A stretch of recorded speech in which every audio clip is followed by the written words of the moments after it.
विद्यार्थी भाइ बहिनीहरू, आज हामी कक्षा 4 को स्वास्थ्य शारीरिक तथा सृजनात्मक कला विषयको एकाइ 10 मा रहेको रेखाचित्र रङ भन्ने एकाइबाट अभ्यासका सम्पूर्ण प्रश्नहरू लिएर उपस्थित भएका छौँ। आउनुहोस् अब सुरु गरौँ। अभ्यासको 1 नम्बरमा छ, तल दिएका शब्द छनौट गरी खाली ठाउँ भर्नुहोस्। यहाँ शब्दहरू दिएको छ र खाली ठाउँ भर्नुपर्ने छ। क नम्बरमा रेखाहरूको उच्चतम संयोजनबाट ड्यास ड्यासको विकास हुन्छ भन्ने छ। यसमा चाहिँ चित्रकलाको विकास हुन्छ।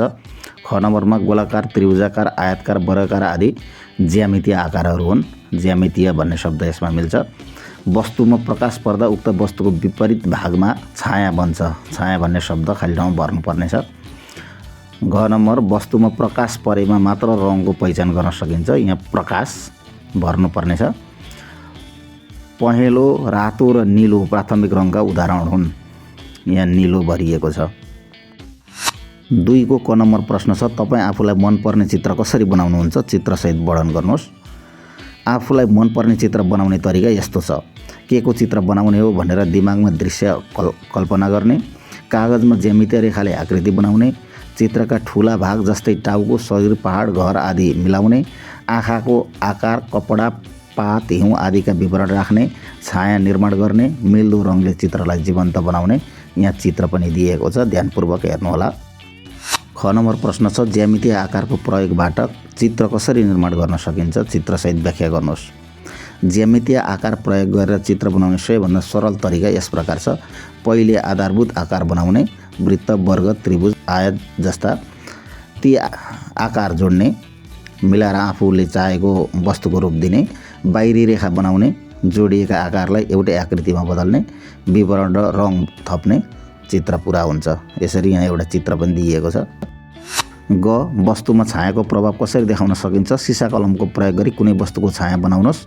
वस्तुमा छाया देखाउने उपाय: 1. प्रकाश कुन दिशाबाट पर्छ भन्ने तय गर्नुपर्छ। 2. प्रकाशको विपरीत भाग गाढा बनाउनुपर्छ। 3.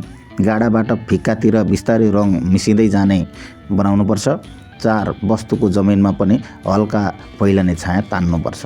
घ नम्बर प्रश्न, रङ भनेको के हो? रङ कति प्रकारका हुन्छन्? उदाहरणसहित लेख्नुहोस्। रङ भनेको कुनै वस्तुमा प्रकाश परेपछि देखिने रूप वा छायाको अनुभूति हो। प्रकाशका कारण वस्तुबाट फर्कने विभिन्न तरङ्गलाई हामीले रङको रूपमा देख्छौँ। रङ मुख्य गरी 3 प्रकारका हुन्छन्: प्राथमिक रङ, द्वितीय रङ र तृतीय रङ। यसभित्र अन्य विभिन्न रङहरू रहेका छन्, ध्यानपूर्वक हेर्नुहोला। ङ, प्राथमिक रङको प्रयोगबाट माध्यमिक रङ कसरी बनाउन सकिन्छ? चित्रसहित व्याख्या गर्नुहोस्। प्राथमिक रङ रातो, पहेँलो, नीलो एक अर्कासँग मिसाएर माध्यमिक रङ बनाइन्छ। जस्तै रातो प्लस पहेँलो सुन्तला, पहेँलो प्लस नीलो हरियो, नीलो प्लस रातो बैजनी। यसरी रङ बनाउन सकिन्छ। च नम्बर प्रश्न, स्थानीय स्तरमा पाइने वस्तुको प्रयोग गरी विभिन्न प्रकारका रङ कसरी निर्माण गर्न सकिन्छ? लेख्नुहोस्। स्थानीय स्तरमा पाइने वस्तुहरूको प्रयोग गरी विभिन्न प्रकारका रङ निर्माण गर्न सकिन्छ। स्थानीय रूपमा भेटिने प्राकृतिक वस्तु प्रयोग गरेर रङ बनाउने सरल तरिका यस प्रकार छ। फुल र पात, गुलाब, जुनेली, सागपातलाई कुटेर पानी मिसाउँदा रातो, पहेँलो, हरियो रङ पाइन्छ। माटो र धुलो, सेतो माटो, रातो माटो सुकाएर पिस्दा खैरो, रातो खैरो रङ पाइन्छ। फल, तरकारी, हिजो चुकन्दर, गाँजा आदि कुटेर वा उमालेर बैजनी, रातो, सुन्तला, पहेँलो रङ निकाल्न सकिन्छ। काठ वा बोक्रा उमाल्दा खैरो वा गाढा रङ पाइन्छ। 6. आफ्नो घर वा विद्यालय वरपर पाइने वस्तुमध्ये तपाईँलाई मनपर्ने कुनै वस्तुको चित्र बनाई उपयुक्त रङ लगाउनुहोस्। यहाँ रुख चित्र बनाएर रङ लगाइएको छ। ज, प्रकाश र छायाबीचको सम्बन्धलाई उदाहरण र चित्रसहित प्रष्ट पार्नुहोस्। प्रकाश र छायाबीचको सम्बन्ध यस्तो छ: जहाँ प्रकाश पर्छ त्यो भाग उज्यालो देखिन्छ र जहाँ प्रकाश पुग्दैन त्यहाँ छाया बन्छ। उदाहरण: घाम दायाँबाट पर्यो भने वस्तुको दायाँ भाग उज्यालो हुन्छ र बायाँ भागमा छाया देखिन्छ। यसै कारण प्रकाशको दिशा बदलिँदा छायाको दिशा पनि बदलिन्छ।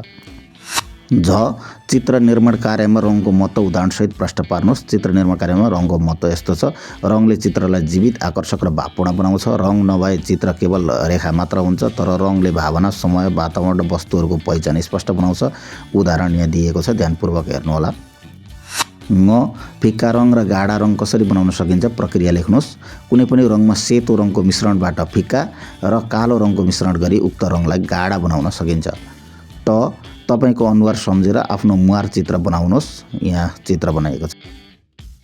विद्यार्थी भाइ बहिनीहरू, तपाईँहरूलाई आजको प्रश्नोत्तर कस्तो लाग्यो कमेन्ट गर्नुहोला। साथै हाम्रो च्यानललाई सब्स्क्राइब गर्नुभएको छैन भने सब्स्क्राइब गरिदिनुहोला। धन्यवाद।